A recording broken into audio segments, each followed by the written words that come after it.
哎呀，朋友们，最近我的心都被央视财经调查的这波报道给揪着了，真是替咱们这些爱酒、懂酒的朋友们感到痛心疾首啊！你们敢相信吗？那些打着老酒旗号的东西，就像一个披着华丽外衣的幽灵，又悄无声息的在直播间里卷土重来了，而且手法是越来越隐蔽，越来越让人防不胜防。我记得特别清楚，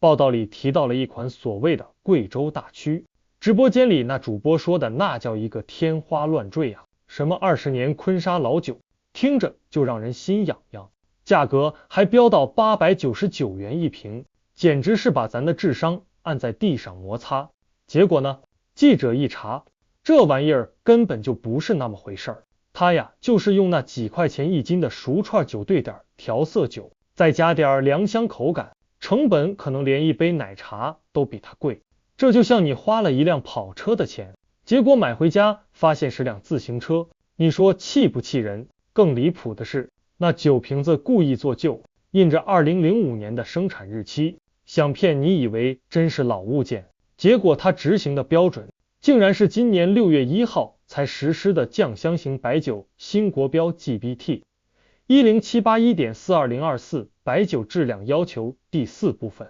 酱香型白酒，这简直是穿越时空来骗你啊！我当时看到这儿就直接拍桌子了，这座假连最基本的逻辑都不要了，完全是把消费者当傻子。所以啊，咱们得先搞明白这酒里头到底啥是好酒，啥又是以次充好。就像人分3、6、9等，酒也一样，最好的那叫坤沙酒，它就像咱们酿酒界的劳斯莱斯，耗时耗力，得经过至少1年的生产周期，而且出酒率特别低，所以它的酒质那是一绝，价格当然也水涨船高。一般来说，一斤怎么也得30块钱以上，咱们常说的5斤粮食1斤酒，光粮食成本就得30块钱，再加上人工、窖藏、时间成本，你算算，真年份的坤沙老酒，它可能卖你几十块钱一斤嘛，那根本就是天上掉馅饼的事儿。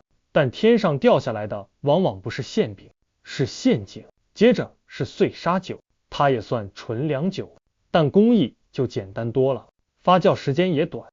市场价一般7到13块钱一斤。最次的就是串沙酒了，这玩意儿分为生串和熟串，说白了，它就是酒精酒，每斤不到10块钱。这就像你买手机，有旗舰机、中端机，还有老年机，你不能指望花老年机的钱买到旗舰机的配置吧？那些无良商家就是抓住了咱们想捡漏的心理，把那几块钱的酒精水装进做旧的坛子里，再打上冻藏老酒、老坛酒的旗号，摇身一变就成了天价宝贝。这套路简直是如出一辙，屡试不爽。有位茅台镇的老酒厂销售大哥就跟我说，他们家生产的中高端坤沙酒，那得至少5年才能出厂，最低报价一斤也得45块钱以上。你想想，真老酒的稀缺性摆在那儿，它不可能低价。还有啊，咱们常说的老酒其实分2种，一种是咱们喝的成品酒，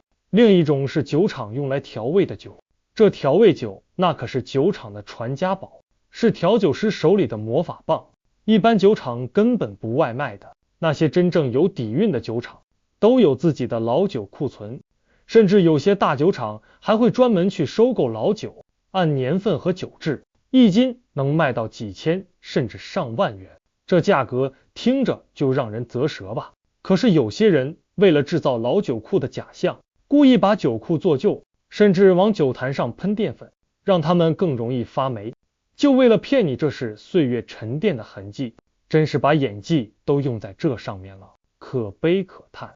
一位老酒圈的朋友张远山就跟我掏心窝子说，这老酒券啊，那是水深的很，卖假老酒简直是家常便饭。他给我分了2种假老酒，一种是像央视报道这种新价，就是那种做旧手法特别粗糙的，咱们这些稍微懂点行的，或者真正玩老酒的，一眼就能看穿他的把戏。但这对于那些小白，就是咱们刚入门，对老酒一无所知的观众朋友们来说，就特别容易上当受骗。甚至会对老酒这个品类产生抵触心理，这才是最让人心疼的。第二种就厉害了，叫老假。这种酒呢，酒体本身可能还是有点年份的粮食酒，但它跟瓶子上的品牌年份完全不符，这种连老酒商都可能栽跟头，你可想而知这水有多深。为什么这些假酒贩子现在又这么嚣张呢？我觉得电商酒水行业简直就是给他们铺好了红地毯。你看2024年抖音平台酒类行业报告的数据，2022到2024年，抖音电商的酒水市场规模复合年增长率竟然高达 59%， 这增速简直是坐上了火箭啊！2024年 GMV 又增长了 30% 左右，抖音上的酒水兴趣用户都超过3亿人了。这么大的一个盘子，这么多的用户，对于那些想钻空子的商家来说，简直是看到了金矿。张远山就说了，那些真假混着卖的商家，大多卖的就是那种老假，而新假呢，就是咱们直播间里常见的套路。他们会精心搭建一个特别有老酒范儿的场景，比如什么昏暗的地窖啊，堆满了酒坛的旧仓库啊，然后把假酒藏在别的商品链接下，做个掩饰，等你上钩了，他就把鱼给钓走了。要是账号被封了，他们就像打游击一样，换个账号，换个场景，继续出来忽悠，真是让人头疼。别以为只有老酒券是这样，这股年份酒的妖风，甚至都吹到了新酒市场。报道里还提到河南郑州的百荣世贸商城，那儿不少商家也在卖所谓的年份酒，包装上赫然写着30年陈酿，窖藏30，但商家自己都坦白了，这玩意儿就是个噱头。我前2天还跟在百荣市场做了很多年酒生意的李志大哥聊了聊，他说这种假老酒在他们那儿都存在好多年了。他说行情好的时候大家爱喝老酒，但这2年卖的少了些。不过他提到百荣市场大部分老酒是经销商和烟酒店的库存酒，那倒是真老酒，但是也有一部分商家会找小作坊专门生产做旧，往里头加增稠剂、香精、色素什么的，做成假老酒，然后价格翻好几倍，这真是让人气愤。李志大哥也强调了，用酒精串酒冒充纯粮酒，或者在白酒里加香精，那都是违规的，市场监督管理局也会定期检查。不过道高一尺，魔高一丈，这事儿真不是一朝一夕能解决的。好在咱们国家也在积极出手，你看早在2022年，仁怀市就出台了仁怀市酱香酒行业亮剑行动工作方案，专门打击利用茅台影响利卖酒精勾兑酒、劣质酒的行为，还重点整治互联网带货乱象。到了2023年，更是明确规定白酒生产过程严禁添加食用酒精。这些举措都是在为咱们的酒桌安全保驾护航。但是李志大哥也提到了一个现状，现在电商平台卖老酒的门槛特别高，需要拿到中国酒业协会的推荐信，这太难了，所以能在平台上卖真老酒的商家是少之又少，这就形成了一个很尴尬的局面，正规商家进不来，反而给那些打擦边球甚至违法销售的假酒贩子留下了生存空间。所以各位看官，咱们作为消费者